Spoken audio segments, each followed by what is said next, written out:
All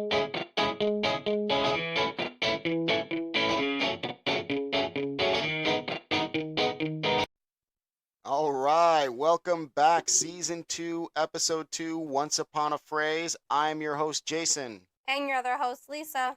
Quick reminder wherever you listen to us, Apple, Spotify, the Googles, your computer. I'm pretty sure you can listen on a computer. I don't know. Your Uh, phone, yeah, whatever. your car, on your way to work. Yeah, rate and review, please. It really does help. Also, follow us on Instagram at Once Upon a Phrase. And before we get this episode started, quick shout out to our longtime sponsor. They did a bunch of episodes for us last season, Fat Chris's Pizza and Such.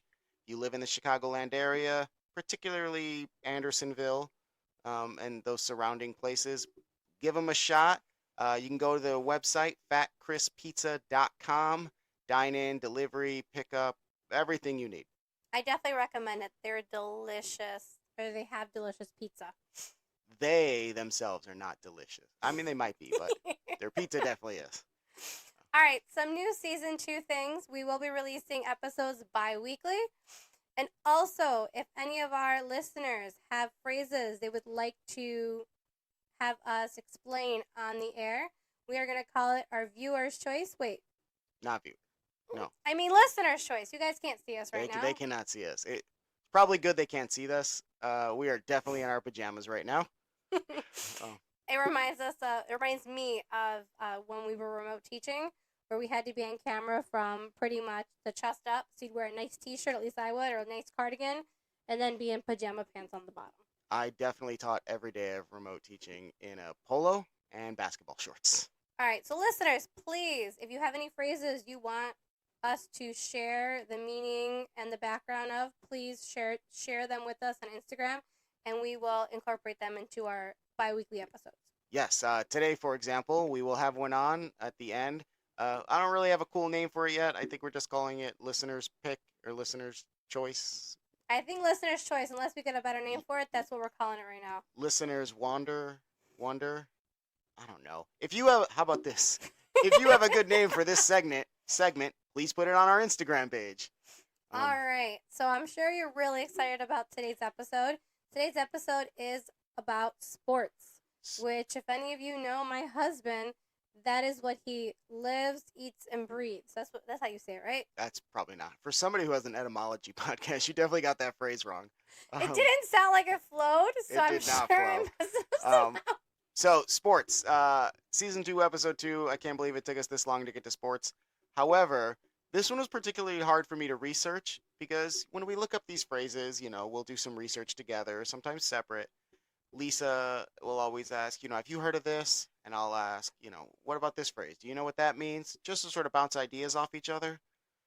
When we do an episode on sports, I've heard all of these phrases, so I wasn't a lot of help in that department. But I will get us started with our first phrase being bandwagon. So, as I would say a sports fan, would you consider yourself a general sports fan? A general sports fan, yes. Sure, okay. Do you know what the bandwagon phrase means? What is it? What is a bandwagon? So I've heard the bandwagon phrase. I've heard it out of your mouth particularly. Whenever people start to all of a sudden have a new favorite team, and that favorite team happens to be on their way to winning the championship. All of a sudden, they are their biggest fan when they didn't even know who they were probably last season. So perfect. As you may have figured, we live in Chicago. So not a lot of people jumping on our bandwagons right now. Our teams are struggling, to put it politely. But yeah, you hit the nail on the head, right? They're kind of just leaning into whatever team is good. So we saw this a lot when like the Golden State Warriors, the New York Yankees, Chicago. I guess the only bandwagon we've had to jump on recently was, remember that nice dynasty the Blackhawks had? Yeah. I see the good thing about Chicago, though, is I feel like especially particularly in our household, if you're a Cubs fan or a Bears fan, you tend to be diehard loyal fans, no matter what the team is going through in the season. At least in my household, it seems to be that way. That no matter what, you ride or die for them. Yes. You guys have no idea how excited I am that Lisa just took a shot at the Chicago White Sox. She did it in a very nice, polite way, but that was definitely a shot at the White Sox and how nobody likes. Different podcast. All right, this is not a sports podcast. Why is it on this episode? Because the phrase "jumping on the bandwagon" is, did not originate with sports. It was, way back in the 19th century. This was a politics phrase. This is something that was, very popular during campaigns. They would actually have bandwagons. What the heck is a bandwagon, right? It's a Is that parade. like the parade? Yeah, Like it's the a parade. big floats for parades? Yep. So candidates would actually sit on those parade floats and they would give speeches. And they would draw a crowd. They elevate you above the crowd, and just I just think of that scene from Ferris Bueller when he's on the parade float and everybody's around him in downtown. That's kind of how these political gatherings would go. And while they give these speeches, they would explain, what they were running on and what stances they were taking, and the people that supported them were actually jumping on the bandwagon. It showed your support for that candidate. They can trace us back to 1848. I don't know if anybody's ever heard of President Zachary Taylor. Um, Lisa, anything? No, if listeners could see my face right now. No, nope, not So familiar to me. extremely irrelevant sounds disrespectful. I don't want to say that about a president, but not a very well-known president. We'll go with that, right? Was he in office for full 4 years, He did his thing. but So nothing no, memorable? no. The only reason Okay. I actually get excited when I hear anything about Zachary Taylor is because I remember in middle school we all had to do a presidential project, and this I actually got stuck with President Taylor, and it's always stuck with me because I was very disappointed I didn't get one of the good presidents, so I had to do a whole project on this guy. So whenever he pops up now later in life, I'm like, I know him, and I'm probably one of the only people that do. Total side note, but so for all of our listeners, we have our notes up on our screen, and I'm perusing through Jason's, and I see Zachary Taylor, right? And I'm looking, and I'm like, wait, is that one of the kids from Home Improvement? What? But then I saw the 1848 before it, and I was like, no, it can't be. But for some reason, Home Improvement came to mind. You're thinking of Jonathan Taylor Thomas. Yeah, I don't know. That's what Um, came to mind. But I was like, that I don't know how that makes sense with bandwagon. But anyways, All go right, ahead. so 1848, right? Soon to be President Taylor. He uses the slogan "Jump on the bandwagon," right? He physically wants people to support him, and it worked. And it worked so well, the phrase actually caught on. You see it again in 1900s. William Jennings Bryan used it during his campaign. Oh my God, the look on her, guys. I don't know if you remember how often we talk about it. I know it was in the Meet Us, the very first episode of this podcast, but I'm a history teacher, right? That's what I do. The look on my wife's face right now matched with the level of disappointment I feel. Uh, you guys You cannot still love imagine. me. It's okay. So is he another president? Yes. Okay. So he uses it, and again, in those days, it means exactly what it sounds like, right? They gave these speeches on a float, on an actual bandwagon, and they wanted people to support them and follow them. The only difference is now you can still hear it during politics, because it does carry that same meaning. But like we talked about at the top of the show, it's widely used during sports conversations. But it's also more of a derogatory term. Nobody's ever happy you've jumped on their bandwagon, right? Especially if you are a lifelong fan of that team, and then somebody's on the bandwagon, you're upset at them. Right, because you've spent your entire however long you've liked that team knowing about the team, being passionate about it, and all of a sudden you have this person who all of a sudden, now that they're winning, all of a sudden that's their favorite team, and they usually, and you're good about this, having those conversations, and you've had a lot of people who can't hold a conversation about that team or even name 3 players on that team because they don't know. Yeah, but they got that championship shirt on. I'm particularly thinking of one person right now. I have a good friend that is a die-hard Lions fan, and they are doing very well right now. This episode might not age well because who knows when you're going to listen to it. Could be now, could be years from now when they're maybe not doing well. But right now, at the time of this recording, the Lions are doing very well. and he is a diehard Lions fan, and he loves that team, and he loved them when they were bad. So I'm happy for him right now because he, He's getting his time. yeah, he He stuck earned through it. it. But I'm sure there are plenty of people jumping on that bandwagon. So just like we hear it in sports, we hear it in politics. It means the same thing. Let's support something. Let's get this cause rolling. But like I said, in politics, it seemed more of a positive thing, and the way we use it in sports now, more of a negative thing. So before we move on to the next phrase, I'm to the historian in the room. So you said at the beginning they used to literally be on essentially a float campaigning, trying to get people to jump on the bandwagon. Yes. Do you have any chance, like, how long that lasted before they used different forms of? Oh, years. It went on, probably 50 plus years. The only difference was they stopped letting candidates use that.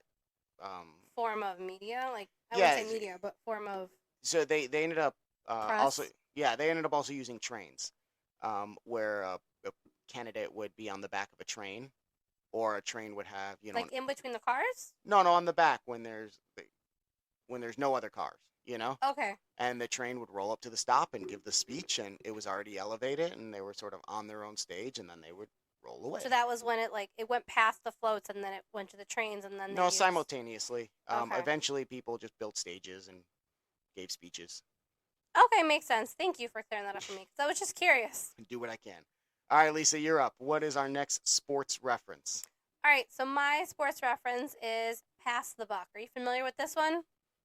So this one I am. I can't imagine the sports connection here until I got to look at, your doc.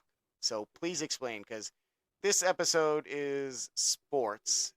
I'm going to say this is a very loose sports connection, but go on. So, for all of our listeners, passing the buck refers to, like, passing the blame or responsibility to another person. So, I was curious as how this related to sports as well. So, it dates back to the 19th century, and it dates back to poker. So I'm going to catch a lot of grief. One of my closest friends is a very skilled poker player, and he's also a very extreme sports fan. So I would be curious on if he thinks sports qualifies under the umbrella. I'm sorry, I would be curious to think if he thinks poker qualifies under the umbrella of sports. I guess it depends on how you look at it, but we classified it as sports. For the sake of this episode, yes. So in poker, for all of you that are unfamiliar, in each round, when you're playing poker, a different person's in charge of dealing the cards out. And I don't play poker often, very little at all, but I guess sometimes you forget whose responsibility is to deal. Am I correct? You play poker. Yeah, so this is important because, it goes dealers left, and then there's the blinds, just depending on, what style of poker you're playing. But mostly, nobody wants to deal all night, so you take turns. And often I feel like, especially when I've seen you play poker with the guys and things like that, there's usually cigars and beers or alcohol involved, so that could kind of make it hard to keep track of Sure. who's doing what. But where's the buck come in? Because so the buck was what they used to signify whose responsibility it was to deal. not like a dollar, right? Not No, like a buck it is a used dollar. to be like a buckhorn handle. Oh, like a deer buck. Yes, like that physical thing was used and put on the table, and that's what was in front of who had to deal. First off, when we play poker now, we got these little plastic chips that just say dealer on them. Throw those things in the trash. We need to get some buckhorn handles back on the table. It was usually like a knife with the buckhorn handle, so it was something Oh, pretty hefty. you had me at buckhorn handle. That is awesome. I don't know if I ever showed you. Did you ever see those advertisements for the rings? They make these rings now with like manly things in them, and one of the things in them are like probably buckhorns. I don't know the company's name. Hashtag not a sponsor, but they put meteors and dinosaur bones in them. Oh, the one with like the T-Rex or like Yeah. the woolly mammoth or I something. I saw the ad Bet for. they got buckhorn rings or something like that. anyone looking for Christmas gifts, I mean, this looks I'm like what going. Jason wants. He wants a buckhorn I'm ring. throwing the dealer chip away, and I'm getting a knife with a buckhorn handle. Oh goodness, I gave him bad ideas here. All right, so later on, what we use now, a silver dollar, a chip, any small object that can be used to show who's responsible for dealing. Okay. Uh, So Go I ahead. don't know that anybody likes the deal, right? Nobody. I don't know. They just don't want that responsibility, or they just want to make it fair. But it's a lot to deal on every hand. I guess So it depends on how many people are. I mean, if it's just like 3 or 4 guys, I don't see it being that much. But if you got like, well, I don't know, a lot of people, it these could games go be. on for hours, though. But you each take a turn. It's not like you're Well, having to. that's what I mean. If you're each taking, if you're both each, if everybody's taking a turn, then not. But I'm talking about if one person deals the whole time. It gets. Yeah, I can see it getting a little exhausting. Yeah. One fun use of the term that I learned about was President Truman. On his desk, he had a little placard that said "The buck stops here," which he used. He didn't create himself, obviously. He got it from somewhere else, but he thought it was a good way to show that him being in charge, he was all the responsibility to make the decision was left for him to do. It's a pretty baller thing for a president to do. But you know what? I'm just now connecting in my head that Hmm. the ever watch a TV show and at the end it goes like "to be continued." Yes. That's these phrases. The buck stops here. To be continued. Or backwards, right? Pass the buck. To be continued. The buck stops here. They're one after the other, right? Am I overthinking this? I just feel like the two phrases are connected, no? I don't catch it, but I'm usually slow to catch on to things, so that could very well be possible as well. But I don't see the connection, but that just could be me. They connect, trust me. All right. So, we are now in the home stretch. Um, this is something that is easy to recognize if you are a sports fan. Lisa, when you're in the home stretch, what sport are we referring to? I'm hoping I get this right, or else I'm gonna be sleeping on the couch. Baseball.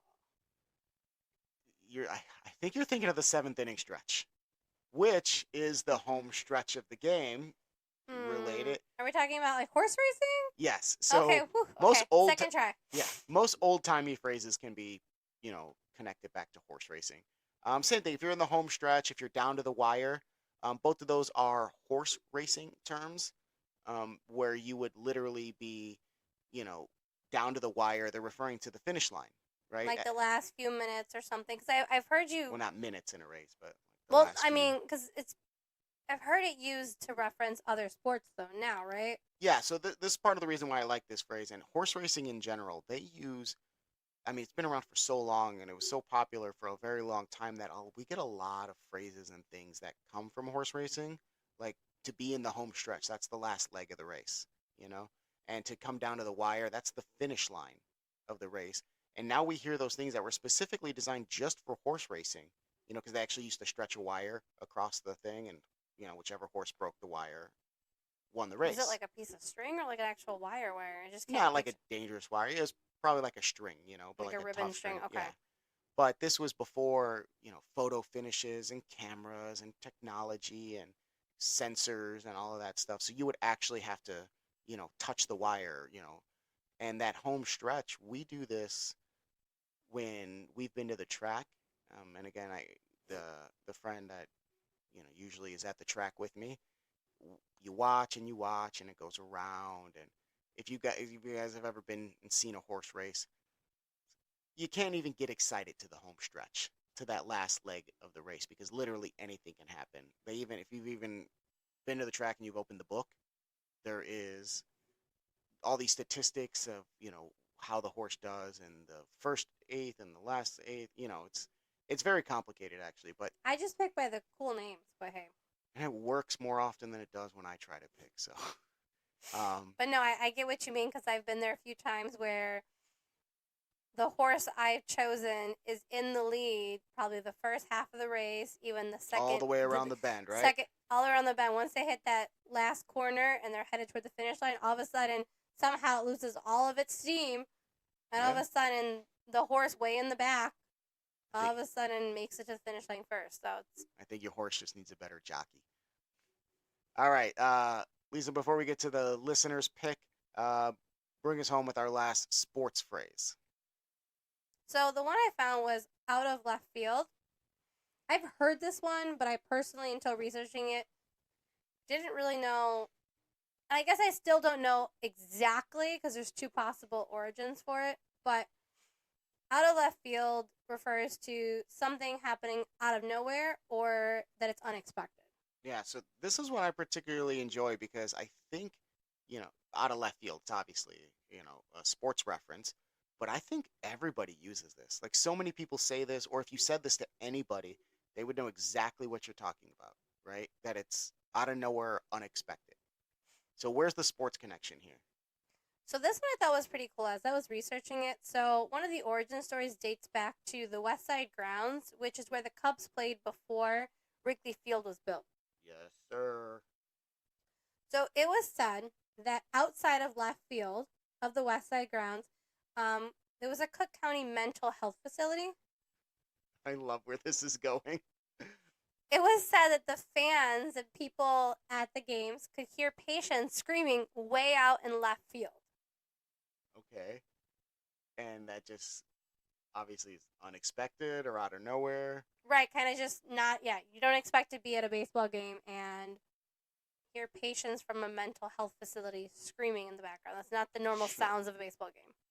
Okay, so I do remember, maybe not, you know, um, from a mental health facility, but a while back, Lisa was generous enough to get me a tour of Wrigley Field as a gift, and we went. And do you remember what the tour guide was saying about the bleacher bums? S no, that No, tour. I mean, I remember them saying that they get wild. So They yeah, like try to like climb over that's why they have the little fencing there now. yeah. They like to climb over and do nonsense because they're drinking too much. So But so if you've never been to a baseball game or particularly Wrigley Field, we have the bleachers out there, beyond the home run wall, and it gets crazy out there. It's seating is a free for all, and the beer is flowing quite well. And the tour guide told us about how the people would get so wild out there. So I just wonder, like, how much of that story is connected to like hearing these, people from the mental health facility, yelling crazy things. It just seems like it gets wild out there. yeah, I mean, does it have anything to do with the pitchers being left-handed or right-handed, or does that not have anything to do with it? You think? So I think that's closer to the actual meaning. Again, the Okay, bleacher bum thing and the mental health facility kind of seems like, old wives' tales. true. But no, the pitcher being left and right-handed doesn't so much affect it, but the batter being right and left-handed does. The majority of hitters in the MLB are right-handed, so they hit to right field. So typically, what teams do, because not a lot of balls get hit to left field, because it's hard to go oppo and pull, they stick the best hitter on your team with the worst glove all the way out in left field, because they will see the least amount of action. You want them in the game because you want them at the plate. You just don't necessarily want that defensive liability. So if it's coming out of left field, it's unexpected because most players probably can't hit a ball to left field. So if you get thrown out in left field to cover that area, they're not expecting to get much play. No, but they do want your bat. It means you're a good enough player that they want you to hit. They just don't want you to have to catch the ball. Gotcha. Interesting. Yeah, I think that one is probably more likely. But I thought the other one was interesting as a possible origin of out in left field And you know what it could be, especially or because, out of left field, shall I say? phrases like this have been around so long. I would wonder if it's a little bit of both, or one inspired the other, or one reason caused the, you know what I mean? I mean, it could have been a story that a few people told from a isolated situation where they heard something and it kind of spread and became a thing as well. So who knows? Yeah. But I just know that if, from a technical standpoint, if something is coming out of left field, it is definitely unexpected because not a lot of balls get hit that way. All right, so this has brought us to our listener's choice. So, Jason, what is it this week? So this one came from a buddy of mine, and he brought it up because it's one of his favorite phrases. It is the rule of thumb. So he asked me to put this on an episode because he misunderstands the origin of this. So I thought it'd be good to bring up. So before we get too deep into that, Lisa, what is the rule of thumb? The rule of thumb is like just a basic understanding of something. Yeah, I guess it sort of just means like this is how it is. Right. I have no idea what the rule and thumb have to do with it, but I've just known it as forever being just like it's a matter of fact of the way something is. Exactly, right? And people say that all the rule of thumb around here is blank, or that's just the rule of thumb, right? Right. So he asked me to put this on here because it came from a very, popular, or at least popular to us. It's one of the movies that we love, Boondock Saints, right? So they tell a story in the Boondock Saints about what the rule of thumb is. And the story goes that, back in the day, men could legally beat their wives with a stick that was no wider than their thumb. The look on Lisa's face is insane, right? You've never heard that? I have absolutely never heard that. I've made you watch this movie. Okay, I'm not like if any of you know Jason, he can literally recite the words to I don't know, every movie he's ever seen. I can't do that. I probably wasn't paying attention at that point. Maybe I fell asleep. But Okay. no. The movie's great. I don't remember that scene though. Okay, so that's one of the scenes in the movie where they explain that, that's where that phrase comes from. So, and we've talked about this on a couple episodes last season. Once something hits the media, used to be books, newspapers, and then, recently it's TV, it's Social media. So yeah. So once something hits mainstream media, it spreads, right? I think when this movie came out, that sort of spread it to the general public that the origin of that phrase, that men could beat their wives with a stick no wider than their thumb, was true. The only problem is it's not true. That idea, though, caught on because there was even some, whispers that, back in the 18th century, there was a judge, Sir Francis Bueller, that he's rumored to have said this during a court hearing, but there's no record of that exists. And because there's no record, that it's hard to say if that actually happened. In the 1970s and 1980s, there's even some legal precedent that started with this phrase, in cases to do with like domestic violence and stuff. Okay. But again, all of these things, these legal precedences and stuff like that, they're stemming from an origin it's not where the phrase comes from. So this is actually a 17th century Scottish proverb that is more about actually working, like working with your hands. Jobs like carpenters and tailors, they often use their thumb as a unit of measurement. When you're trying to do a job quick, especially I think tailor, carpenter, you just need to get an idea of space. Well, personally, if someone's building something for me, I want them to use a little more accurate of a form of measurement than their thumb to build my house. All right, or they're not using to their build a thumb to Porsche. build. Use it as a unit of measurement. I'm just Not saying to here. build a house, Lisa. Guys. No, it's small projects, things like that, handyman stuff, or tailors. Again, if somebody's making, I want my clothes to be done right too. okay, the thumb is about an inch. Right? About is not enough. I need it to be even. But go ahead. So the level of disgust you have with this is fitting because the actual proverb was actually somewhat negative. Something along the lines of foolish builders who build by guess and by rule of thumb, and not by the square and rule. So the original proverb is, if you're using the rule of thumb, if you're actually building by the measurement in your thumb, you're foolish and you're doing guesswork.